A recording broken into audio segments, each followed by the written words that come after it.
Summer வந்தாச்சு. What's your plan for this holiday? எங்க கிட்ட விட்டுருங்க, நாங்க பாத்துக்கிறோம். VGT holidays. GT holidays, South India's #1 travel brand. Thallakulam எலும்பு ரோஸ்ட், மார்க்கெட் மட்டன் நெஞ்சு சாப்ஸ், சிம்மக்கல் வெங்காய குடல், விளக்கு தூண் ஜிகிர்தண்டான்னு மதுர உணவுகளை சாப்பிட பாண்டி பஜார் பசும்பொன் ரெஸ்டாரண்ட்டுக்கு வாங்க. நல்ல வெரைட்டியா ருசியா சாப்பிடலாம். என்ன சார் உங்களுக்குள்ள பிரச்சனை என்ன? இப்போ மெட்ராஸ் வந்து சைக்கிளில் சுற்றும் போதெல்லாம் வாய்ப்பு தேடி அசன் வாய்ப்பு தேடி அப்போ கொஞ்சம் பயிற்சி இருந்துச்சு. சரி பயிற்சி தான் பிளட்டு போயிட்டே இருக்கும். அப்புறம் டாக்டரை பார்த்து பயிற்சி ஆப்ரேஷன் பண்ணிட்டேன். அதுக்கப்புறம் அப்படியே காலகட்டங்கள் போக போக போக அப்படியே பயிற்சி க்ளோஸ் ஆச்சு. பிளட்டு போயிட்டுருக்கோம். அது ஆப்ரேஷன் பண்ணோடனையும் அது காலப்போக்கில் அப்படியே கண்டினியூ ஆச்சு. டாக்டர் ட்ரெஸ் போனோம். லாஸ்ட்டாக ஒரு 4 years இருக்கும். பெருங்குடலில் கேன்சர் இருக்கு. 4 வருஷமாச்சு. யாருக்கும் சொல்லு, நான் 4 வருஷமா இருந்துச்சுங்களா? யாருக்கும் சொல்லல. அந்த ட்ரீட்மெண்ட்டுக்கு முன்னாடி ட்ரீட்மெண்ட் பண்ணிட்டு இருக்கேன். வெளியில் ப்ரைவேட்லேயும் பார்த்தோம். ப்ரைவேட்டில் நம்ம செலவு பண்ணுறதுக்கு பிரெயினில் தெரியும். பார்த்தா பிரெயினில் வந்து உங்களுக்கு கட்டியிருக்கு. இது உடனே நீங்கள் கரைக்க முடியாது, சின்னதாக தான் இருக்கு. ஃபஸ்ட்டு ஒரு 10 கரண்ட் பிரெயின்லேயே இந்த கட்டி ப்ராப்ளம். பிரெயினில் பொருளாதாரத்துக்கு அந்த நீங்க சொன்னீங்கல்ல பிரைவேட்ல பாக்குறது கூட இன்னும் கொஞ்சம் சிரமமா இருக்கு அப்படின்ற அளவுக்கு என்ன சார் அது காரணம்? பொருளாதாரம் இது வந்து பெரிய வியாதி, பணக்கார வியாதி.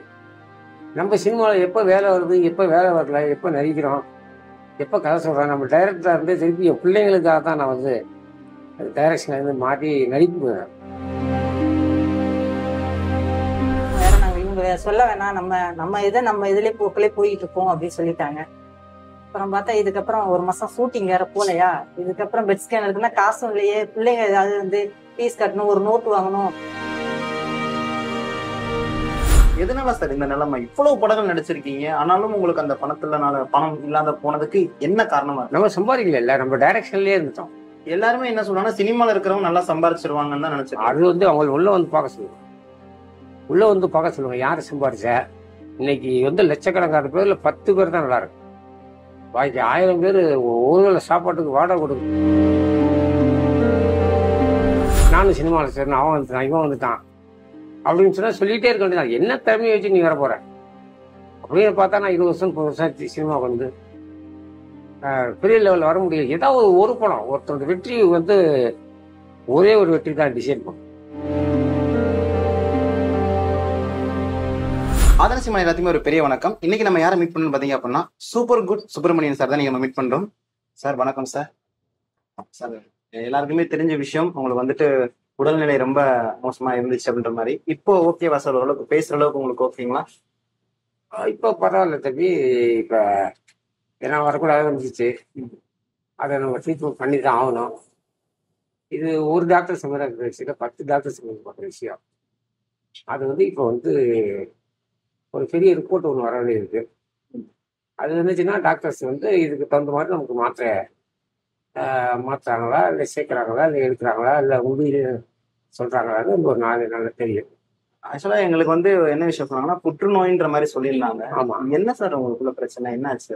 இல்லை அது ஒரு நாள் பிளட்டு நான் இப்போ மெட்ராஸ் வந்து சைக்கிளில் சுற்றும் போதெல்லாம் வாய்ப்பு தேடி அசன் வாய்ப்பு தேடி அப்போ கொஞ்சம் பயிற்சி இருந்துச்சு. சரி பயிற்சி தான் பிளட்டு போயிட்டே இருக்கும். அப்புறம் டாக்டரை பார்த்து பயிற்சி ஆப்ரேஷன் பண்ணிட்டேன். அதுக்கப்புறம் அப்படியே காலகட்டங்கள் போக போக போக அப்படியே பயிற்சி க்ளோஸ் ஆச்சு. பிளட்டு போயிட்டுருக்கோம். அது ஆப்ரேஷன் பண்ணோடனையும் அது காலப்போக்கில் அப்படியே கண்டினியூ ஆச்சு. டாக்டர் ட்ரெஸ் போனோம். லாஸ்ட்டாக ஒரு 4 years இருக்கும். பெருங்குடலில் கேன்சர் இருக்குது. சின்னதாக ஆப்ரேஷன் பண்ணிடலாம் பண்ணாங்க. பண்ணி ஹீமோவாக கொடுத்தாங்க. ரெண்டாவதாக அவங்களுக்கு வந்து ஹீமோ கொடுத்ததுக்கப்புறம் நானும் கேரளா ஆனைக்கட்டி எல்லா கேரளா மருந்தெல்லாம் சாப்பிட்டேன். பட் அந்த சமயத்தில் ஒன்றும் ஆரம்பத்தில் தான் சித்த மருந்து அப்படிங்கிற மாதிரி சொல்லிட்டாங்க. ஆரம்ப ஸ்டேஜில் சிஎல் லெவல் பரவிட்டு இருந்துச்சு. அதுக்கப்புறம் திருப்பி சிஎல் லெவல் பரவினோடனே திருப்பி காட்டும்போது ஜிஹெச்சில் கல்லீரல் பரவிடுச்சு. நீங்கள் அது வந்து குடல் பெருங்குடல் ஆப்ரேஷன் பண்ணி அருமையாக பண்ணாங்க சிகிச்சையில். கேஸ்டாஜி பிரபாகர் சார், நாகநாத் பாபு சார் அற்புதமாக பண்ணாங்க. யாருமே பண்ண முடியாத அளவுக்கு பல பேர் அந்த ஆப்ரேஷன் பாராட்டினாங்க. அவங்களுக்கு சமயத்தில் நான் ரொம்ப நன்றியை சொல்லிக்கிறேன். கடைசியாக வந்து கல்லீரல் ஆப்ரேஷன் பண்ணாங்க.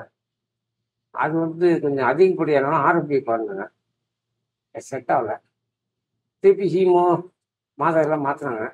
மாத்திரவுமே குறையில. அப்புறம் டாக்டர்ஸ் ஏதாவது பாட்டுக்கு மாத்திரை கொடுக்குறோம், மருந்து கொடுக்குறோம், எதுக்கும் கட்டுப்படி ஆகலை. இது கொஞ்சம் பரவுறது. வேற என்ன சார் இருக்கு? புற்றுநோயை தாண்டி இவ்வளவு விஷயங்கள் இருக்கா? வேற என்னென்ன இருக்கு? புற்றுநோயில் பல விஷயம் இருக்குது. புற்றுநோய்னா ஒன்று ட்ரீட்மெண்ட் இல்லை, நமக்குலாம் தெரியாது. உங்களால என்ன பண்ண முடியல சார்? எல்லாம் கரெக்டாக போன வாரம் வரை கரெக்டாக தான் இருந்துச்சு. அதெல்லாம் ஒன்றும் பிரச்சனை இல்லை. உங்களுக்கு வந்து சைடு எஃபெக்ட் வந்துக்கிட்டே இருக்கும். ஏதாவது ஒரு கையை வச்சோம்னா கீமோ போட்டால் டிசைரி போயிட்டு இருக்கும், உடம்பு வந்து ஹெல்த்து போயிடும். ஒரு இதுக்கும் நரம்பு கிடைக்கிறது ரொம்ப கஷ்டம். புதுசாக கிடைச்சிடும். பெரிய அளவுக்கு கிடைக்கிறது நரம்பு அடிக்கடி மருந்து போட்டு நரம்பு ரொம்ப வீக்காது. ஆக்சுவலாக நீங்கள் பேசும்போதே நாங்கள் பார்க்குறோம், நாங்கள் மகாராஜா மூவியாக இருக்கலாம், எத்தனையோ திரைப்படங்கள் அவங்கள பார்த்துருக்கோம். ரொம்ப கம்பீரமாக இருப்பீங்க, ரொம்ப பயங்கரமாக பேசுவீங்க. உங்கள் குரலில் வந்துட்டு ஒரு நல்லதாக இருக்கும். ஆனால் இப்போ உங்கள் குரலை கேட்கும்போது எங்களுக்கே வந்து மனசு ஒரு பக்கம் கஷ்டமாக இருக்கும். எவ்வளவு நாளா சார் இவ்வளோ ப்ராப்ளங்கள் உங்களுக்கு இருந்துச்சு? இப்போதான் வந்துச்சுங்களா, முன்னாடி இருந்துச்சு? 4 வருஷம் ஆச்சு. யாருக்கும் சொல்லு, 4 வருஷமா இருந்துச்சுங்களா? யாருக்கும் சொல்லல. அந்த ட்ரீட்மெண்ட்டுக்கு முன்னாடி ட்ரீட்மெண்ட் பண்ணிட்டு இருக்கேன். வெளியில் ப்ரைவேட்லேயும் பார்த்தோம். ப்ரைவேட்டில் நம்ம செலவு பண்ணுறதுக்கு வேலை வரைக்கும் போயிட்டேன். இது இஎஸ்ஐ போயிட்டேன். அதுக்கப்புறம் செலவு பண்ணுறது நம்மளால் இது இல்லை. திருப்பி சிகிச்சை போகும்போது திருப்பியும் பெஸ்ட்டான எடுத்து பார்க்கும்போது அதில் வீரிய சக்தி அதிகமாகி லைட்டாக பிரெயினில் ஒரு சின்ன கட்டி தெரிய ஆரம்பிச்சு. பிரெயினில் தெரிய ஆரம்பிச்சு பார்த்தா பிரெயினில் வந்து உங்களுக்கு கட்டி இருக்கு. இது உடனே நீங்கள் கரைக்க முடியாது, சின்னதாக தான் இருக்கு. ஃபஸ்ட்டு ஒரு 10 கரண்ட் இது பிரெயின்லேயே இந்த கட்டி ப்ராப்ளம். பிரெயினில் மண்டையே பிரெயின்லையோ இல்லையோ.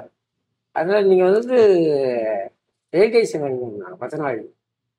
ரேடியேஷன் இருக்குன்னா அது பக்கத்தில் சின்ன சின்ன துகள்கள் இருந்தால் அது அழிஞ்சிடும். அதுக்காக அது பண்ணாங்க.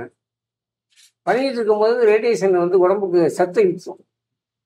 ரேடியேஷன் ஆல்ரெடி பண்ணி சத்து உடம்புல சத்து போயிடும். அதை சைடு எஃபெக்ட் திருப்பியும் ரேடியேஷன் என்ன சொன்னாங்க, இல்லை உங்களுக்கு 10 கரண்ட் பண்ணியாச்சு, இன்னொன்று பண்ணணும். அதுக்கு போனால் நீங்கள் கேன்சர் டாக்டர் போங்க, அங்கே போனாங்க. அங்கே கேன்சர் டாக்டர் என்ன பண்ணாரு, பார்த்துட்டு இல்லை நீ சத்துக்கு மருந்து ஏற்றுங்க. முதல்ல சத்துக்கு மருந்து ஏற்றுனா கால் எல்லாம் வீங்க ஆரம்பிச்சு. அந்த கால்லாம் பார்த்தோம் பெருசாக வீங்கி இருக்கு. ஆமாம், இது வந்து 4-5 நாள் கரண்ட் வச்சதுக்கப்புறம் நடக்க முடியல, பாத்ரூம் போக முடியல, உட்காந்து எழுந்திரிக்க முடியல. அப்படி ஒரு சூழ்நிலையில் சத்து இல்லைன்னு டாக்டர் என்ன பண்ணாரு, நீங்கள் வந்துட்டு அட்மிஷன் ஆகுங்க, கொஞ்சம் ஹெல்த்து மருந்தெல்லாம் கொடுங்க, சத்து சாப்பிடுங்க, நீங்கள் நிறைய பண்ண ஹெல்த் இல்லை அப்படின்னு சொல்லி சத்து மாற்ற வீட்டுக்கு போய் 4 நாள் தங்கிட்டு வாங்க அப்படின்னு வெள்ளிக்கிழமை அட்மிஷன். ஏன்னா வீட்டில் வெள்ளிக்கிழமை அட்மிஷன்னா நீங்கள் வந்து டீச்சரில் வந்து ஒரு ரிப்போர்ட் ஒன்று கொடுத்துருங்க, பெரிய ரிப்போர்ட். அந்த ரிப்போர்ட் ரிசல்ட் வரணும். வந்தால் தான் இந்த ரிப்போர்ட் வச்சு ஏன் இவருக்கு வந்து மாத்திரை மருந்துகள் எடுக்கல, மாத்திரை மருந்துகள் வேலை செய்யலைன்றாங்க. ஏன் வேலை செய்ய, இவ்வளோ மருந்து மாத்திரை கொடுத்தோம் நம்மளையும் மீறி. அதனால பயாப்சி எடுத்து அது சிகிச்சை எடுத்தால் 1 மாதம் 2 மாதம் ஆகும். வெளியில் ப்ரைவேட்டில் பணம் கட்டி அந்த ரிப்போர்ட் வந்து அடுத்த வாரம் வருது. வந்தால் டாக்டர்ஸ் மீட்டிங்லாம் அங்கே ரவீந்திரன் டீன் சார், வேலையை சார் பிஆர் சொல்லிட்டு இருக்காரு டீன் சார். அது மாதிரி Kannan doctor Kannan cancer specialist, ரொம்ப நல்ல அற்புதமான ஆள். அவரும் வந்து டாக்டரும் அவரும் வந்து ஹெல்ப் பண்ணுறது ரிப்போர்ட் வரத்துங்க. இவ்வளோ தூரம் நம்ம ஏன் ரிஸ்க் எடுத்து பண்ணுறோம்னா என் குழந்தைகள் தான். இது என் மனைவி ராத்தான் பேர், எம்ஏ பேர் படிச்சிருக்காங்க. பட் நமக்காக ஃபேமிலிக்காக வேலைக்கு ட்ரை பண்ணல. இப்போ உதயநிதி சார்ஜோ நான் கலைஞர் படம் ஒர்க் பண்ணியிருக்கேன். பென்சிங் கோடாட்டா ஐஎஸ்சிஎம்மா இருக்கும்போது அவர் கூட தான் நிறைய ட்ராவல் பண்ணியிருக்கேன். இப்போ கடைசியாக உங்களால் பேச முடியுதுன்னு எனக்கு தெரியுது. ஒரே ஒரு கேள்வி மட்டும் நான் கேட்கணும்னு உங்ககிட்ட கேட்டுக்கிறேன். அதாவது நீங்கள் இவ்வளோ தூரம் சினிமாவில் வந்து பயணிச்சிருக்கீங்க, இவ்வளவோ பெரிய பெரிய நடிகர்களை பார்த்துருப்பீங்க, டைரக்டர்லாம் பார்த்துருப்பீங்க. பட் உங்களுடைய அந்த பொருளாதாரத்துக்கே அந்த நீங்க சொன்னீங்கல்ல பிரைவேட்ல பாக்குறது கூட இன்னும் கொஞ்சம் சிரமமா இருக்கு அப்படின்ற அளவுக்கு என்ன சார் அது காரணம்? பொருளாதாரம் இது வந்து பெரிய வியாதி, பணக்கார வியாதி. நம்ம சினிமாவில் எப்போ வேலை வருது, எப்போ வேலை வரல, எப்போ நடிக்கிறோம், எப்போ கதை சொல்கிறோம். நம்ம டைரக்டராக இருந்து திருப்பி என் பிள்ளைங்களுக்காக தான் நான் வந்து டைரக்ஷனில் இருந்து மாற்றி நடிப்பு. சினிமா அழகாக சினிமாவில் சில பேர் நம்மளை ஏமாத்துனாங்க, டைரக்ஷன் படங்கிறவங்க. நான் சினிமா ஏமாத்தில் கொஞ்சம் கொஞ்சம் நடிகை வைக்கிட்டு கொஞ்சம் பிள்ளைங்க படிப்பு செலவுக்கோ வாடகைக்கோ இப்படி நம்மளை காப்பாற்றி இருந்துச்சு. காப்பாற்ற இந்த ட்ரீட்மெண்ட்டு இப்போ இடையில டிஸ்டர்ப் ஆகி நம்ம அடுத்த கட்டம். ஏன்னா நம்மளால யாரும் பாதிச்சிடக்கூடாது. சினிமா இருக்கிறது பல கோடி ரூபா சம்மந்தப்பட்ட விஷயம். அதனால நம்ம இதில் இன்வால்வ் ஆகல அதிகம். நாளைக்கு ஏதோ கட்டிட்டு மிஸ் ஆகிடுச்சுன்னு வச்சுக்கோங்க, படம் பண்ணுற புலிஸை ரொம்ப கம்மியாக கஷ்டம் வந்து அது நம்ம செலுத்து புகிறாங்க. இன்ஸ்பெக்டராக இருந்தாலும் இல்லை குடும்ப தலைவராக இருந்தாலும் செலுத்து புகிறது. அதனால நிறைய படங்களை அவாய்ட் பண்ணேன். அது மாதிரி பிரச்சனை வர யாருக்கும் பிரச்சனை வராது நம்மளால அப்படின்னு சொல்லி தான் நடந்துட்டு. ஆக்சுவலா சார்னால பேசவே முடியலைங்கம்மா, அதனாலதான் உங்ககிட்ட கேட்குறேன். இவர் இவ்வளவு தூரம் பயணிச்சு வந்திருக்காரு, இவ்வளவு தூரம் வந்து சினிமா துறையில நிறைய மக்கள் ரீதியா வந்து ஒரு பிரபலமாவும் ஆயிருக்காரு. ரொம்ப கம்பீரமா பார்த்தோம் நாங்க. ஆனா இப்போ அவர் வந்து அவருடைய உடல்நிலையை பார்க்கும்போது எங்களுக்கே மனசு ரொம்ப வருத்தமா. என்ன காரணம், எதனால இப்படி நடந்துச்சு? ஒரு 4 வருஷமா அவங்க ஃபர்ஸ்ட் குடல்ல கேன்சர் இருக்குன்னு டாக்டர் சொன்னாங்க. புள்ளி மாரி இருக்குமா, ஆப்ரேஷன் பண்ணி எடுத்துருவோம், அப்புறம் குணமாயிடுவாங்க, பயப்படாதீங்கன்னு சொன்னாங்க. அப்புறம் சரின்ட்டு ஆப்ரேஷன் பண்ணி நல்லபடியா வந்தாங்க. அப்படியே ரன்னிங்ல போயிட்டு இருந்துச்சு. அப்புறம் கொஞ்ச நாள் பெட் ஸ்கேன் எடுத்தோம். இன்னொரு ட்ரிப் வந்து லிவர்ல பறை இருக்க மாதிரி தெரியுமா, லிவர்ல பறை இருக்க மாதிரி தெரியுமா, அதையும் கொஞ்சம் கட் பண்ணி எடுத்துட்டோம்னா நல்லா எடுத்து சொன்னாங்க. அதையும் லிவர்லயும் கொஞ்சம் கட் பண்ணி எடுத்தாங்க. சரி, அதுக்கப்புறமும் ரன்னிங்லேயே போயிட்டு இருந்துச்சு ஷூட்டிங்கு அப்படின்ட்டு அப்படியே அந்த போயிடுவாங்க. இப்போ 3ஆம் கட்டத்துல பார்த்தா இப்ப வந்து லென்ஸ்லயும் பிரெயின்லயும் பறை இருக்கு. அது 4th ஸ்டேஜ். லங்ஸ்லயும் பிரெயின்லயும் பறை இருக்குமான்ட்டு சார் என்ன கூப்பிட்டு தனியா சொன்னாங்க. சிச்சோ என்னடா அப்படி சொல்றாங்கன்னு கொஞ்சம் அதிர்ச்சி ஆயிடுச்சு. அப்படியே ஷாக் ஆகி நின்றுட்டேன். இதுக்கு மேலேயும் நம்ம என்ன பண்றதுன்னு தெரியலையே, நம்ம இவ்வளவு தாண்டி வந்துட்டோம், காப்பாற்ற முடியாத ஸ்டேஜ் மாரி சொல்றாங்கன்ட்டு ஒரு பயம் வந்துருச்சு. அப்பதான் பயந்தேன். அது வரைக்கும் நான் பயப்படாதுன்னா அப்பதான் பயந்தேனே. ஷாக் ஆகி நின்றுட்டேன் சார் சொன்னதும். பிரெயினுக்கு பறை இருக்குமான்னு சொன்னதுமே ஒரு அதிர்ச்சி மாரி ஆயிடுச்சு. அப்புறம் பொருளாதாரத்துக்கு எல்லாம் என்ன பண்ணீங்க? பணம் ஷூட்டிங் போயிட்டு வர்றது, பெட் ஸ்கேனுக்கு அவங்களுக்கு அதுக்கு ஒதுக்கிட்டு, பாப்பா படிப்பு செலவுக்கு வாடகை அதுக்கே கரெக்டா போயிடும். அதுக்கு பெட் ஸ்கேனுக்கே 20 ரூபா. அவங்களுக்கு பெட் ஸ்கேன் தனியா இருக்கும்னா அது வெளில தான் நாங்க எடுப்போம். அந்த இதுக்கே அவங்க மருத்துவ செலவுக்கே அது கரெக்டா போயிடும். ஃபீஸ் 2 பேருக்கு, பாப்பா பையனுக்கு ஃபீஸ். பையன் 8வது படிக்கிறான், பொண்ணு 10வது. ஃபீஸ் அவங்க 2 பேருக்கும் அது தனியா. ஷூட்டிங் வார நேரத்துல போவாங்க. அப்புறம் மருத்துவ செலவுக்கு அப்படி இப்படின்னு தான் வாழ்க்கை ரன்னிங்ல போயிடுச்சு. சாரு இப்படி சொன்னதுக்கு அப்புறம் தான் எனக்கு ஒரு பயமே வந்தது. என்னடா நம்ம இப்படி சொல்றாங்களே, தனியா கூப்பிட்டு சொல்றாங்களே, நம்ம என்ன பண்றது, யாருக்கும் வேற நாங்க இவங்க சொல்ல வேணாம், நம்ம இதுலயே போக்கிலே போயிட்டு இருக்கோம் அப்படின்னு சொல்லிட்டாங்க. அப்புறம் பார்த்தா இதுக்கப்புறம் 1 மாசம் ஷூட்டிங் வேற போலையா. இதுக்கப்புறம் பெட் ஸ்கேன் இருக்குன்னா காசும் இல்லையே. பிள்ளைங்க ஏதாவது வந்து ஃபீஸ் கட்டணும், ஒரு நோட்டு வாங்கணும், அம்மா யூனிஃபார்ம், இந்த பாப்பாவை யூனிஃபார்ம் தைக்கணுமா 3000 ரூபா. அது கூட இது வருமானம் இல்லையே. இன்னுமே நம்ம என்ன பண்றது. நானும் MABA படிச்சிருக்கேன், வேலைக்கு போகல. இவங்களை பார்த்துட்டு பிள்ளைங்களை பார்த்துட்டு தான் வீட்டுல இருக்கேன். ஏன்னா நான் வெளில போயிட்டுன்னா என் குடும்பம் வந்து பாத்துக்க ஆள் இல்லாத நிற்பாங்க. அதனால நான் வெளில போகாம இவங்க பட்டியே ஷூட்டிங் போவாங்க, பிள்ளைங்களை கலப்பி விட்டு நான் பட்டியே வீட்டுல கவனிச்சுக்கிட்டு. அடுத்து இப்ப இருக்கக்கூடிய உடல்நிலையில வந்துட்டு இன்னும் ஒரு சில நாட்களுக்கு வந்து ஒரு நாள் அந்த ஷூட்டிங் எல்லாம் போக முடியுமான்றது கொஞ்சம் சந்தேகம் தான். வருமானத்துக்கு என்ன பண்றது ஐடியால இருக்கீங்க? அதான் எனக்கு நான் MABA படிச்சதுனால ஒரு வேலைக்கு இவங்களுக்கு அப்புறம் நான் வெளில கிளம்பலான்ட்டு ஒரு ஐடியா. இப்பதான் எனக்கே பிள்ளைங்களை கவனிக்கணும், இவங்களுக்கு ஒரு மருத்துவ செலவுனா காசு வேணும். நம்ம யாரையும் எதிர்பார்க்க கூடாது. ஏன்னா எல்லாருமே கஷ்டத்துல இருக்காங்க. நம்ம அவங்கள்ட்ட போய் கொடுங்க நம்ம நிக்க கூடாது. நம்ம இன்னுமே வெளில கிளம்பினாதான் சரி வருங்கிற ஒரு முடிவு வந்துருச்சு. இதுக்கப்புறம் நீங்க வேலைக்கு வெளில போனாதான் சரி வருங்கிற. நீங்க வெளியில போயிட்டீங்க அப்படின்னா இவருடைய உடல்நிலையை பாத்துக்கிறதுக்கு ஆள் இருக்காங்களா? இவரை பாத்துக்கிறது அது அம்மா இருக்காங்க. அம்மா அங்கே கொண்டு வந்து பிள்ளைங்களுக்கும் பாத்துக்கலான்ட்டு ஒரு ஐடியால இருக்கேன் நான். ஏன்னா வருமானம் வேணும்ல, நம்மளுக்கும் அவங்கள பார்க்கணும், பிள்ளைங்களை ஒரு செலவுக்கு வேணும். நம்ம இதர செலவுகளே உங்களுக்கே தெரியும், மெட்ராஸ்ல இருக்கிற உங்களுக்கே தெரியும் இதர செலவுகளுக்கு எவ்வளவு காசு வேணும்னுட்டு. அந்த அடிப்படையே இல்லைன்னா மெட்ராஸ்ல இருக்க முடியாது. அப்புறம் ஊரா பக்கம் போயிட வேண்டியதுதான். இப்ப எனக்கு இன்னொரு விஷயம் என்ன கேட்கணும், நம்ம சார் வந்து இவ்வளவு கஷ்டப்பட்டிருக்காரு. நிறைய சினிமா பிரபலங்கள்லாம் சார் முன்னோடியா எடுத்து அவரையும் ஃபாலோ பண்ற அளவுக்குலாம் இருந்திருக்காங்க. இவ்வளவு தூரத்துக்கு சினிமால டிராவல் பண்ணியிருக்காரு. ஆனாலும் உங்களுக்கு இந்த கஷ்டம் அப்படின்னு நினைக்கும் போது அவருடைய மனைவியா உங்களுக்கு என்ன தோணுது நினைக்கும் போது? அவங்கன்னு எங்கள்கிட்ட பிரச்சனை எல்லாம் இது வரைக்கும் காட்டினதுல நாங்களும் எங்களை சந்தோஷமா தான் வச்சிருக்காங்க. பிள்ளைங்களையும் சந்தோஷமா இருக்கு, நானும் வீட்டுல இருந்த வரைக்கும் சந்தோஷமா தான் இருக்கு. இதுக்கப்புறம் தான் எனக்கு பயம்னே அந்த ஸ்டார் சொன்னாங்கன்னு சொன்னல, அந்த பயமே அப்பதான் கண்முன்ன வந்துச்சு. பொருளாதாரம், பிள்ளைங்க ஸ்கூலு எல்லாமே அப்ப கண்முன்னு அப்பதான் வந்துச்சு. 1 மாசம் ஷூட்டிங் போல. இதுக்கப்புறம் அந்த ஸ்கேன் எல்லாம் எடுக்கணும்னா காசுக்கு என்ன பண்றது, அப்பயே சாக்காய் அப்படியே நின்னுட்டேன். சினி ஃபீல்டு தெரியப்படுத்தினாங்க, நடிகர் சங்கம் எல்லாம் தெரியப்படுத்தினாங்க, நடிகர் சங்கத்துக்கு தெரியப்படுத்தினாங்க. அப்பதான் தெரியப்படுத்தினாங்க, இது மாரி தெரியணும், எல்லாருக்கும் தெரியணும், நம்ம குடும்பமும் இது மாரி நிலைமையில இருக்குன்னு தெரியணும், தெரியப்படுத்திட்டாங்க. இப்ப மூலியமா பல பேருக்கு 2 நாள்ல தான் தெரியும். அவர் மூலியமா கத்துக்கிறதுனா பெரிய ஆளு போய் சேரலாம் சேர்ந்துச்சு. பையன் 2வது டைரக்டர் யூனியன்ல மெம்பர்ஷிப் 240 சீனியர் மெம்பர். அவங்க பையனுக்கு விக்ரம் சாலா இருக்கும்போதும் பையனுக்கு சாரம்ல சீட் ஆகிருக்காரு. மற்ற பாதிச்சலும் நாங்கள் ஒத்துப்போம். பாப்பா 2வது ஓய்வு வேலைக்கு நான் கலைஞர் சினிமா இருக்கும்போது பென்சிங் ஒருத்தர் போட அப்படின்னா அப்போ கலைஞர் சினிமா இருக்கும்போது அவர் கூட நல்லா தொடர்பு வந்தேன். அவர் மூலியமா உதவி சார் கூட நான் அவர் கூட நடிச்சுக்கிறாங்க. அவர்கிட்ட இப்போ வேலை விஷயமா எண்ணெய் போயிட்டு படிக்கிறாங்க. ஏதாவது ஒரு வேலை பண்ணுறது அப்படின்னா அவர் சொல்லியிருக்காங்க. இப்போ சொல்ல வேண்டிய சூழ்நிலை ஆயிடுச்சு. இதை முடிச்சுட்டு போகலான்னு பார்த்தா அதுக்கு நம்ம பொசிஷன் ஒன்றும் தெரியாது. அதனால இந்த பத்திரிகை சார்பாக இந்த பேட்டி சார்பாக உதவி சாருக்கு மனைவி வேற இன்னும் இருக்கு. அவனுடைய வேலைக்கு இப்போ நான் தான் வேலை பிள்ளைகள் பார்த்துக்குது. அதனால வந்து இப்போ அவர் மூலியமா ஏதாவது ஒரு சின்ன வேலை போடுறதோ அது வாழை நம்மள எதிர்பார்த்தோம். அது வாடகை பிள்ளைங்க படிக்கும் பார்த்துக்கிட்டோன்னு சொல்லி அவரை முயற்சி அடுத்து முயற்சி பண்ணுறோம். சினிமாவில் உள்ள டைரக்டர்ஸு தெரிஞ்சவங்க அவங்களாம் இப்போ 2 நாளில் ஹெல்ப் பண்ணுறாங்க.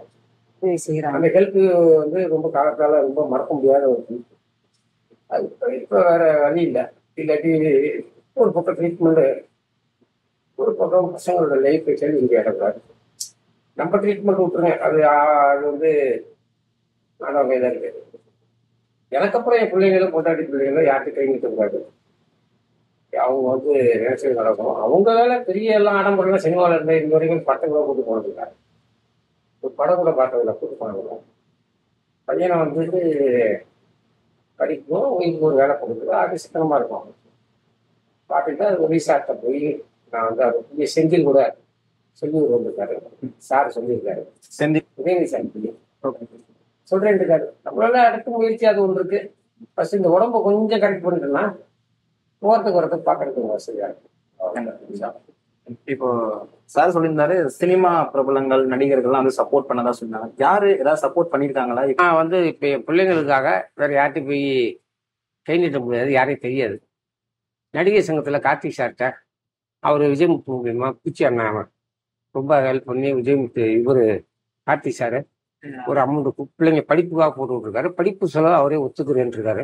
கார்த்திக் சார் நடிகர் கார்த்திக் சார் அவரே ஃபுல்லா குழந்தைங்களோட படிப்பு பார்த்துக்கிறேன் இருக்காரு. முன்னாடியே ஒரு அட்வான்ஸும் கொடுத்துருக்காரு. பிள்ளைங்க படிக்கிட்டோம், ஃபர்ஸ்ட் உடம்பு கவனிங்க அப்படின்னு இருக்காரு. அதே மாதிரி சமுத்திரகனி அண்ணன் அவரும் ரொம்ப ஹெல்ப் பண்ணியிருக்காரு. இப்போ இதெல்லாம் நான் சொல்றது நேற்று இன்னைக்கு. அடுத்து வந்துட்டு சிம்பு சார் வந்து யாருன்னே தெரியாது, எனக்கு பழக்கம் இருக்கு, நடிச்சிருக்காங்க. பட் விஜயமுத்தை யாரோ சொல்லி சிம்பு சொல்லி உடனே நைட்டோட நைட்டாக ஒரு அட்வான்ஸ் கொடுத்து மருத்துவத்துக்கு வச்சுங்க, படிப்பு செலவு மற்ற பின்னாடி பார்த்துக்கலாம். சிம்பு சார் வந்துட்டு உங்களுக்கு மருத்துவ செலவு கொடுத்துருக்காங்க? ஆமாம்மா. அதெல்லாம் அதெல்லாம் ஒரு வருஷம் ஆனாலும் ரொம்ப லேட் ஆகும். இப்போதான் கொஞ்சம் பரவ ஆரம்பிக்குது. எல்லாருக்கும் அதிர்ச்சி என்னன்னா, நேற்று வரைக்கும் தான் ஷூட்டிங் போன வரைக்கும் இப்படி படுத்து கிடக்காருன்னு நான் அது வரைக்கும் இன்ன வரைக்கும் ஆத்தி இதெல்லாம் சொல்லிக்கல. நம்ம கஷ்டம் நம்மளோட போட்டுருக்காரு. பட் இப்போ விளைவு எஸ்டீமா போகும்போது டாக்டர்ஸ் எல்லாம் கொஞ்சம் யோசிக்கும் போது நம்ம படத்தை கட்டணும் அப்படின்னு. கார்த்தி சார் வந்து படிப்பு விஷயம் கட்டினா கூட இது வந்து ஆனால் ஒரு உயிர் போயிட்டா திரும்பி படிப்பு எப்போனாலும் வரும். உயிர் பிரச்சனை, அதுக்கு உண்டான ஹெல்ப்புகளும் பண்ணித்தரேன் இருக்காங்க. இயக்குனர் சங்கம் நான் வந்து 247 சீனியர் மெம்பர், அங்குள்ள பேரரசு சார்லேருந்து எல்லாருமே பண்ணுறாங்க. இது மாதிரி கதாசிரியர் யூனியன் அங்கேயும் நான் மெம்பர், அவங்களும் ஹெல்ப் பண்ணியிருக்காங்க. பண்ணி ஒரே நாளில் பண்ணாங்க. அது போக போக கண்டினியூ ஆகும். குழந்தைகளோட படிப்பு எனக்கு நிம்மதி என்னன்னா, குழந்தைகளோட படிப்பு வந்து அவங்க பார்த்துக்கிட்டே இருக்காங்க, அது எனக்கு ஒரு சந்தோஷம். அப்புறம் வாடகை கேட்கறது பாப்பா வீட்டில் ஒய்ஃப் வேலைக்கு அது கண்டிப்பாக பார்த்துக்குவாங்கன்னு எனக்கு தெரியும். இப்போ வந்து பார்த்தீங்கன்னா நீங்கள் இவ்வளவு தூரம் கடந்து வந்துட்டீங்க. ஆனா நீங்க ஆக்சுவலா ஒரு குணச்சித்திர நடிகர், அவ்வளவு பெரிய ஒரு நடிகர். இப்போ உங்களை மாதிரியே பாப்பாலட்சுமணன் சாரா இருக்கலாம், அவருமே வந்து பொருளாதாரத்துக்கு பணம் இல்லாம கஷ்டப்பட. எதனால சார் இந்த நிலைமை? இவ்வளவு படங்கள் நடிச்சிருக்கீங்க, ஆனாலும் உங்களுக்கு அந்த பணம் இல்லாத போனதுக்கு என்ன காரணமா இருந்துச்சு? நம்ம சம்பாதிக்கல இல்ல, நம்ம டைரக்ஷன்லயே இருந்துட்டோம். எல்லாருமே என்ன சொல்றாங்கன்னா சினிமால இருக்கிறவங்க நல்லா சம்பாதிச்சிருவாங்கன்னு தான் நினைச்சிருக்கேன். அது வந்து அவங்க உள்ள வந்து பார்க்க சொல்லுவாங்க, உள்ள வந்து பார்க்க சொல்லுவாங்க யாரு சம்பாதிச்ச. இன்னைக்கு வந்து லட்சக்கணக்கான பேர்ல 10 பேர் தான் நல்லா இருக்கும். பாக்கி 1000 பேர் ஒரு வேளை சாப்பாட்டுக்கு வாடகை கொடுக்குறதா. அது நான் டைரக்ஷன் சொல்றேன். நடிகர்ல ஒரு 100 பேர்ல 2 பேர் தான் வர முடியும். ஒரே ஒரு வெற்றி வாண்டது. அந்த ஒரு வெற்றிக்காக தான் எல்லாரும் போராடுறாங்க. இந்த ஒரு நம்ம இவரு வந்துட்டாரு அவரு வந்துட்டாருன்னு சொல்லிட்டு சினிமாவில் வந்து நானும் சினிமாவில் சேர்ந்தேன், அவன் வந்துட்டான் இவன் வந்துட்டான் அப்படின்னு சொன்னா சொல்லிட்டே இருக்க வேண்டியதான். என்ன திறமையை வச்சு நீ வர போற அப்படின்னு பார்த்தா நான் 20 வருஷம் 30 வருஷம் ஆச்சு சினிமாவுக்கு வந்து பெரிய லெவலில் வர முடியல. ஏதாவது ஒரு படம் ஒருத்தரோட வெற்றி வந்து ஒரே ஒரு வெற்றி தான் டிசைன் பண்ணும். ஒரு வெற்றி வந்து உனக்கு கிடைச்சிச்சுன்னா அது ஒன்று தள்ளிட்டு போயிட்டு இருக்கும். அது வரைக்கும் போகாது. ஏன்னா உலகத்திலே கிடைக்காத சினிமாவும் அரசியல் தான். ரொம்ப கஷ்டம். அதை ரீச் பண்ணுறதுங்கிறது சாதாரண விஷயம் இல்லை. அதில் நீ போராடி வரணும்னா ஏதாவது ஒரு திறமையை வச்சுட்டுக்குள்ளே வரணும். இல்லாட்டி நான் வந்து இப்படி தான் வரப்போகிறேன் அப்படி தான் வரேன்னா ஒரு காலத்தில் தான் ஆமாம் நம்மள்ட்ட என்ன திறமை இருக்குது என்ன பண்ண போகிறோம் அப்படிங்கிறது கான்செப்ட் யோசிக்க ஆரம்பிச்சதுல 10 வருஷம் போயிடும். ரொம்ப பேர் தெரியல. சரி, அனுபவம் தான் சில கற்றுக் கொடுக்குறோம். ஆமாம். இப்ப நீங்க சினிமா துறையில ரொம்ப ஆர்வமா இவ்வளவு விஷயங்கள் பண்ணிட்டு வந்திருந்தீங்க. பட் ஏதோ ஒரு கட்டத்துல உங்களோட ஆரோக்கியத்தை கவனிக்காம விட்டதுதான் இன்னைக்கு இந்த இடத்துக்கு வந்துருக்கு. ஸோ அடுத்து வரக்கூடிய நிறைய நடிகர்களுக்கு ஆரோக்கியத்தை பாத்துக்கிறதுக்கு உங்களுடைய அட்வைஸா நீங்க சொன்னீங்கன்னா அவங்க கொஞ்சம் அதை கவனமா வச்சுப்பாங்க. எந்த விஷயத்துல கவனமா இருக்கணும் அடுத்து வரக்கூடிய நடிகர்? இல்லை, அட்வைஸ் எல்லாம் பண்ணி யாரும் சொல்லி அட்வைஸ் சினிமாவில் ஒத்துக்க மாட்டாங்க. பசங்களாம் அட்வைஸ் சொல்லி என்ன திறமையோட நீ உள்ள வரப்போற இல்ல உடல் நல்லா பாத்துக்கிறதுக்கு. ஏன்னா நைட்டு பகலுமா ஒர்க் பண்றேன். அவங்க அனுபவத்துல உடல்நல நீங்க சொல்லி யாருக்கு இருந்த போதில்லை தம்பி.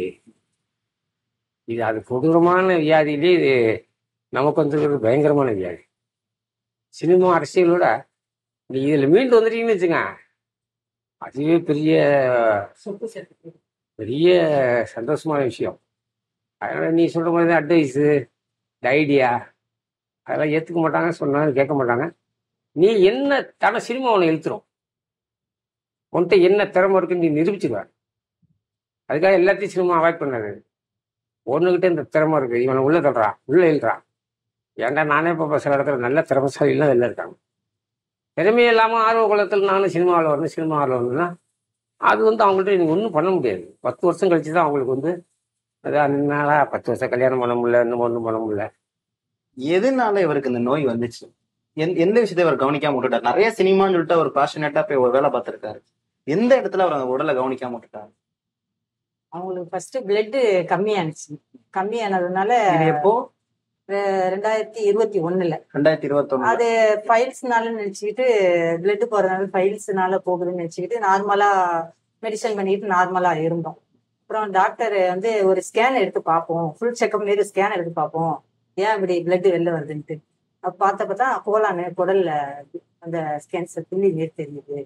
அதுதான் ஃபர்ஸ்ட் ஸ்டார்டிங்கு. சரி சாரெல்லாம் ஆப்ரேஷன் பண்ணி ரிமூவ் பண்ணா குணமாயிடுவாங்க, சரியாயிடும் அப்படின்னு சொன்னதும் சரி ஒரு நம்பிக்கை வந்துச்சு. இப்போ ஆப்ரேஷன் பண்ணா சரியாயிடும் இருக்கு அப்படின்ட்டு அதுலதான் ஃபர்ஸ்ட் இது ஆப்ரேஷன் இது. அப்புறம் ஷூட்டிங்லாம் போவாங்க. ஷூட்டிங் போயிட்டு வந்து குடும்பத்தை பார்த்துப்பாங்க. ரெண்டாவது தான் சொன்னாங்க லிவர்ல, அதுதான் ரெண்டாவது. இப்ப இவரால என்னெல்லாம் பண்ண முடியும்? எதுக்கு வருது ஏன் வருதுலாம் சொல்ல முடியாது. ஏன் வருது எதுக்கு வருது நம்ம ஒன்றும் வேலை கொடுத்துவாங்கல்ல. சினிமா ஷூட்டிங் சாப்பாடு நம்ம ரெஸ்ட் இல்லாது, டென்ஷன், எமோஷன். பச்சை பிள்ளைங்க சின்ன பிள்ளைங்களாம் கண்ணு முன்னே இறந்துச்சு. 13 வயசு பையன் பிளட் கேன்சர்ல. நைட்டு 2 மணிக்கு அந்த அம்மா அழுகுறாங்க. என்னன்னு பார்த்தா குழந்தை இறந்து கிடக்கலாம். அவங்கெல்லாம் என்ன சிகரெட் குடிச்சாங்களா இல்ல குடிப்பழக்கமா, இதெல்லாம் வந்து பரம்பரையிலேருந்து வர வியாதிங்கிறாங்க கேட்டா. அப்படியே எனக்கு அந்த அம்மா அழுகுறப்ப எனக்கே கண் கலங்கிடுச்சு. ஐயோ என் பையன் போயிட்டானே, கடவுள்லாம் இல்லையா அப்பங்கிறப்ப எனக்கு இவங்க ஞாபகம் ஒரு பக்கம், அந்த அவங்க அழுகுறது எனக்கு ஒரு பக்கம், நம்ம குடும்பம் எப்படி கவனிக்க போறோம்னா அது ஒரு பக்கம். எனக்கு அப்படியே கலங்கிடுச்சு. நைட்டு 2 மணியை போல அழுகுறாங்க அடிச்சுக்கிட்டு இருந்த அம்மா. கொஞ்ச நேரத்துல பார்த்தா 7 மணிக்கு அதே 8 வயசு பையன் அதே பெட்ல பக்கத்துல இறந்து கிடக்கான் இந்த குழந்தை. எனக்கு அப்படியே என்ன சொல்றதுனே தெரியல. அங்கெல்லாம் நீங்க வந்து பாத்தீங்கன்னா அப்படியே நீங்களே அழுதுவீங்க, அந்த மாதிரி இருக்கு.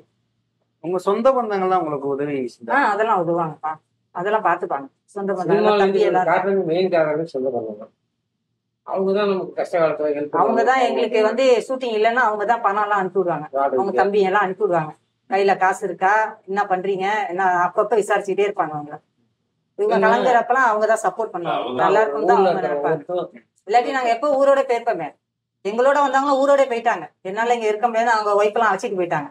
என்னால இங்க குடும்பம் எல்லாம் ரன்னிங்கே பண்ண முடியாது, பொருளாதாரம் இல்ல, நம்ம ஊரோடய போடுவோம், அது நம்மளுக்கு கரெக்ட் ஆகும், செட் ஆகும்ட்டு பிள்ளைங்க எல்லாம் ஊரோடய அழைச்சிட்டு போயிட்டாங்க. எல்லாரும் பாப்பாங்க, நீ இத்தனை வருஷம் இந்த தெருவுல தான் இருக்கியா, இன்னும் ஊரோட பக்கம் போலையா, இப்படிதான் கேட்பாங்க. பரவாயில்ல, என் பிள்ளைங்க எல்லாம் 10வது வரைக்கும் படிக்க வச்சுட்டியே, கொண்டு வந்துட்டியே, இப்படியே போராடி வந்துட்டியே. இங்க இந்த தெருக்குள்ளே தான் நாங்க பரோடா ஸ்ட்ரீட்டுக்குள்ளே தான் சுத்திக்கிட்டு கிடப்போம். ஏன்னா பிள்ளைங்க நல்லா படிக்கணும், அது ஒரு வாழ்க்கை நேரணும், இவங்களையும் பாத்துக்கணும் தான் நாங்க இங்க நவுறாம இங்கே ஒரு உயிரை போய் நம்ம கவலைப்படுறோம். இவ்வளவு வருஷம் போராடினாங்க, இவ்வளவு பிரச்சனை இருக்காங்க. இப்போ சரின்னு போன வாரம் தாய்லாந்துல ஒரு 1500 வச்சிருக்காங்க. 1500 போய் செத்தாங்க. வேறு யார் அவங்க என்ன பண்ணாங்க? அப்போ அந்த ஊரில் வேலையை இருக்க பஸ்ஸுக்கு ஒரு ஸ்கூலுக்கு வந்து எத்தனை பேர் எடுத்துக்கிறாங்க. அது சில நேரங்களில் நம்ம வந்து அது வந்து எதுக்கு சாவு வருது அப்படிங்கிறது அது யாருக்கும் தெரியாத படிச்சவங்க தான். இப்போ சார்னால என்னெல்லாம் பண்ண முடியல? கால்னா அவருக்கு பெருசா வீங்கி இருக்கு, அவரால் நடக்க முடியுதுங்களா? கொஞ்சம் நடக்க முடியாது. நாங்க 2 பேரு தான் அழைச்சிட்டு போகணும். எங்கேயாவது கொஞ்சம் நகர் சேர்ல உட்காரோன்னு சொன்னா நாங்க 2 பேர் தான் பிடிச்சி தூக்கி உட்கார வைக்கணும். புரோட்டீன் கம்மியா இருக்கு, நல்லா சாப்பிட வைங்க, பழங்கள், ஃப்ரூட்ஸு. சாதம்லாம் சாப்பிட முடியாது, சாப்பாடெல்லாம் கிடையாது. எவ்வளவு நாளாச்சு அவர் சாப்பிட்டு? இப்ப ஒரு 10 நாளாவே சரியா சாப்பிடறது இல்ல, கரண்ட் வச்சதுலேருந்து சரியா சாப்பிடறது இல்ல. கால் பார்த்தா பயங்கரமா வீங்கி, தூக்கி தான் காலை வைக்கணும். அவங்களாலேயே தூக்க முடியாது அவங்க காலை, நான் தான் தூக்கி சேர்லயோ இதுலயோ அப்படி நீட்டா உட்கார வைக்கிற மாதிரி உட்கார வைக்கணும். ஏதாவது கொஞ்சம் நவருனாலும் நாங்க 2 பேரும் தான் தூக்கி சேர்லயே உட்கார. சத்து குறைபாடு, புரோட்டீன் கம்மியா இருக்கான். எல்லாத்தையும் ட்ரீட்மெண்ட் பண்ணி பாருக்கேன். சத்து குறைபாடு கம்மி, சாப்பாடு நல்லா சாப்பிடுங்க. அதுக்குதான் 4 நாள் வீட்டுல லிக்விட், இந்த இளநீ இந்த மாதிரி லிக்விட் ஐட்டமா வாங்கி விடுங்க, வாழைப்பழம், முட்டை, புரோட்டீன் எது ஏதாவது அதெல்லாம் சத்தானதா கொடுங்கன்னு சொல்லியிருக்காங்க. ஒரு 2 நாள் போயிட்டு வாங்க, ஒரு சேஞ்சிங் ஆகும். ஏன்னா அங்க சுச்சுவேஷன் எல்லாம் இது மாதிரி இருக்காங்கல்ல, அவங்க மனசு கொஞ்சம் இதாகும்ட்டு மாற்றி இருக்காங்க. இப்போ நாங்க மறுபடியும் வெள்ளிக்கிழமை போகும் வர சொல்லியிருக்காங்க டாக்டர். போகணும், மீசம் போகணும். ஒரு காலப்பகுதி கடந்தது வந்து வேலைக்கு போற வரைக்கும் ஒரு பகுதி, அது வேலைக்கு சேர்ந்ததுக்கு அப்புறம் எண்டு வரைக்கும் ஒரு பகுதி, அதுக்கப்புறம் எண்டுக்கு அப்புறம் நம்ம ட்ரீட்மெண்ட் பண்றது அது இது ஒரு பகுதி. அந்த பகுதியில் தான் 3வது காலகட்டத்தை கடந்துட்டு இருக்கோம். சில பேர் இன்னும் கல்யாணமே இருக்காங்க. 40 வயசுக்கு மேலே நான் டைரக்டர் பண்ண போறேன், நடிக்க போறேன் அப்படின்ட்டு அவங்க வாழ்க்கையை எழுதிட்டே இருக்காங்க. ஆனா இவங்க சொல்லுவாங்க, இவங்க கதையை அவங்ககிட்ட சொல்லுவாங்க, அதுல வாழ்க்கை வயசு போயிருந்தா நீ கல்யாணத்தை படிச்சுட்டு உனக்குன்னு அந்த இதுல போ, லைன்ல போ, அது ஒரு பக்கம் போகட்டும், நடிகராகவோ டைரக்டரா நீ என்ன வேணாலும் போ, நீ உன்னோட இதை பாரு, உன் குடும்பத்தை பாரு அப்படின்னு சொல்லுவாங்க. அது ஒரு சொல்லுவாங்க, இல்லாட்டி அட்வைஸ் பண்ணுவாங்க. நான் உங்ககிட்ட ஒரு விஷயம் கேட்குறேன். ஒரு டைரக்டர் ஆகும்னு நினைக்கக்கூடிய ஒரு மனைவியா உங்களுக்கு வந்துட்டு நீங்க சந்தோஷப்பட்டீங்களா, இல்ல இவர் இந்த ஃபீல்டுக்கு போனதுனால எங்களுக்கு இந்தந்த விஷயங்கள்லாம் எங்களுக்கு கஷ்டமா இருந்துச்சு அப்படின்னு சொல்லிட்டு கஷ்டப்பட்டு? அவங்க நிறைய பேர்ட்ட கதை சொல்லிட்டு வருவாங்கப்பா, உடஞ்சி போய் உட்காந்துருப்பாங்க. நம்மள இவ்வளவு பேரு சொல்லிட்டு வரோம், யாரும் கூப்பிட மாட்டாங்கிறாங்க, கதையை எதுவும் கொண்டு போக மாட்டேங்கிறாங்க, சரியா நடிக்க வர மாட்டேங்கிறாங்க, அது ஒரு கவலை இருந்துச்சு. அதெல்லாம் நீங்க பாக்காதீங்க, நம்மளுக்குன்னு கடவுள் ஏதாவது ஒரு வழி கட்டுவாருன்னு சொன்னப்பதான் நடிக்க கூப்பிட்டாங்க. அதுல இருந்து கொஞ்சம் நடிக்க கூப்பிட்டாங்க, எல்லாரும் போயிட்டு இருந்தாங்க. அது எல்லாத்தையுமே நீங்க தான் சப்போர்ட் பண்ணீங்க. அவங்க உடஞ்சி போற நேரத்துல நான் அதுமே சொல்லுவேன், கடவுள் ஏதாவது ஒரு வழி காட்டுவாரு, நீங்க கவலைப்படாதீங்கன்னு சொல்றப்பதான் நடிக்க கூப்பிட்டாங்க. சரி, நம்மளுக்கு ஏதோ ஒரு வழி கட்டுறாரு, நீங்க இதை கொஞ்சம் நிறுத்திட்டு அதுல போங்க அப்படின்ற எங்களை. ஆனா சினிமா கை விடல, ஏதோ ஒரு இது அடைச்சாலும் ஒரு வழி திறக்கும்பாங்கல்ல, அந்த மாதிரி இந்த லைன்ல நாங்க போனோம் நடிக்க. அது பிள்ளைங்களுக்கு நான் தான் சொன்னேன்ல, வாடகை சந்தோஷமா தான் இருந்தோம், அதெல்லாம் எந்த குறையில எங்க கை விட்டுருல, அவங்க நல்லா தான் பாத்துக்கிட்டாங்க. அந்த லைன்லயே போறப்பதான் இப்ப ஒரு அதிர்ச்சியான இது வந்தாலதான் எங்களுக்கு நெருக்கடியான சுச்சுவேஷன் ஆயிடுச்சு. அதுதான் எனக்கு பயமா இருக்கு. இப்போ கார்த்திக் சார் வந்து அவரு ஆக்சுவலா என்ன சொல்லியிருந்தாரு உங்ககிட்ட? சார் சொல்லியிருந்தாரு படிப்பு செலவுக்குன்னாரு. ஆக்சுவலா கார்த்திக் சார் என்ன சப்போர்ட் பண்ணாரு? நடிகர் சங்கத்திலிருந்து பொருளாளர் கார்த்திக் நடிகர் சார் வந்து எங்களுக்கு வாழ்நாள் முழுவதும் குழந்தைகளுக்கான படிப்பு செலவுகளை நாங்களே ஏத்துக்கிறோம் அப்படின்ட்டு சார் சொல்லியிருக்காங்க. அதுக்கு ரொம்ப நன்றி. அதனுடன் உடனது பணிபுரியும் பூச்சி முருகன் அண்ணனுக்கும் ரொம்ப நன்றி. எங்க கிட்ட இருந்து ஹாஸ்பிட்டலுக்கு வந்து என்ன நிலவரம், என்ன சுச்சுவேஷன் பார்த்து அதிர்ந்து போன விஜயமுத்து அண்ணனுக்கும் ரொம்ப நன்றி. ஒரு ஹெல்ப் எல்லாம் பண்ணாங்க, அங்க இருந்து எங்களுக்கு சாப்பாடு வாங்கி கொடுத்து ஏன் சொல்லல அப்படின்ட்டு எல்லாம் கேட்டு ரொம்ப உதவி செஞ்சாங்க. டாக்டர்ஸ் பாத்தீங்க, டாக்டர்ஸ் என்ன சொன்னாங்க? இது 4th ஸ்டேஜ், ஃபைனல் ஸ்டேஜ்மா அப்படின்னு சொல்லிட்டாங்க. கடவுளை பிரார்த்தனை பண்ணிக்கங்க, பாத்துக்கிட்டு இருக்க நீங்களும் கடவுள்கிட்ட பிரார்த்தனை பண்ணிக்கங்க. அவங்க நல்லா மீண்டு வந்து மறுபடியும் ஷூட்டிங்ல நடிச்சு மக்களிடம் அவங்க எப்போதும் பேசுவாங்கல்ல, மக்கள் எல்லாம் போன் பண்ணி விசாரிக்கிறாங்க, நலமா எப்படி இருக்கீங்க, இந்த மாதிரி கேள்விப்பட்டோம், அந்த மாதிரி மீண்டு திரும்ப வந்து ஷூட்டிங்ல நடிக்க போனவங்க தான் என்னோட ஆசை. இப்போ இவர் வந்து நிறைய படங்கள் நடிச்சிருக்காரு, கலைஞரோட படத்தோட நடிச்சிருக்காரு. இப்போ அந்த ஆட்சி தான் போயிட்டு இருக்கு. இந்த தமிழக அரசுக்கு ஏதாவது கோரிக்கை வைக்கிறீங்களா? இது வரைக்கும் வெளில வேலைக்குன்ட்டு போனதில்லை, அவங்கதான் கவனிச்சுட்டு இருக்காங்க. உங்க அண்ணன் தம்பிலாம் இருக்காங்களா உங்களுக்கு? எனக்கு அண்ணனோ தம்பியோ கிடையாது, நாங்க 3 பொண்ணுங்க தான். ரொம்ப கஷ்டப்பட்டு தான் முன்னுக்கு வந்தோம். எனக்கு வந்து அவங்க வந்து பெண் சிங்கம்னு கலைஞர் ஐயா படத்துல ஒர்க் பண்ணியிருக்காங்க. எனக்கு வந்து ஸ்டாலின் ஐயா அவர்கள் வந்து ஏதாவது ஒரு வேலை போட்டு கொடுத்தாங்கன்னா நல்லா இருக்கும். அவங்க வீட்டுல ஒரு பொண்ணுங்களா நினைச்சு ஒரு வேலை போட்டு கொடுத்தா நல்லா இருக்கும். உதயநிதி அண்ணா அவர்களும் அவங்க தங்கச்சா நினைச்சு எனக்கு ஒரு வேலை, ஏதோ கை செலவுக்கோ ஏதோ வருமானத்துக்கோ வேலை போட்டு கொடுத்தா நல்லா இருக்கும். கண்டிப்பா கண்டிப்பா. இவ்வளவு உழைப்பையும் தாண்டி இவ்வளவு கஷ்டங்களையும் கடந்து ஒரு இவ்வளவு தூரத்துக்கு உழைச்சிருக்காரு. அந்த உழைப்பு கண்டிப்பா வந்து வீண் போகாது. கூடிய சீக்கிரமே அவர் வந்து உடல்நிலை சரியாகி நல்ல ஒரு பழைய நிலைமைக்கு அவர் நினைச்ச அந்த இலக்கை அடைவாருன்னு சொல்லிட்டு நாங்க உண்மையிலே பிரார்த்திக்கிறோம். எனக்கு நேர்கள் எல்லாமே பிரார்த்திக்கிறோம். ஸோ நீங்களுமே எதுக்கும் மனசு கஷ்டமே படாதீங்க, கண்டிப்பா எல்லாமே நல்லபடியா நடக்கும். இந்த காணொளி நிறைய மக்கள் கிட்ட, நிறைய சினிமா இப்ப இருக்கக்கூடிய பிரபலங்கள், சார தெரிஞ்ச நிறைய பிரபலங்கள் கண்டிப்பா வந்து உங்களுக்கு உதவி செய்வாங்க. தமிழக அரசும் கண்டிப்பா உங்களுக்கு அந்த நீங்க வச்ச கோரிக்கையை கண்டிப்பா நிறைவேற்றக்கூடிய ஒரு அரசாங்கமா தான் இருக்காங்க. அதனால நீங்க எதுக்கும் கவலைப்படாதீங்க. நீங்க உங்க குடும்பம் மறுபடியும் பெரிய நிலைமைக்கு, நல்ல நிலைமைக்கு வரணும்னு சொல்லிட்டு எங்களுடைய சார்பாகவும் ஆதர் நேயர்கள் சார்பாகவும் நாங்க வந்து மனசார வேண்டிக்கிறோம். நன்றிங்க. நன்றி.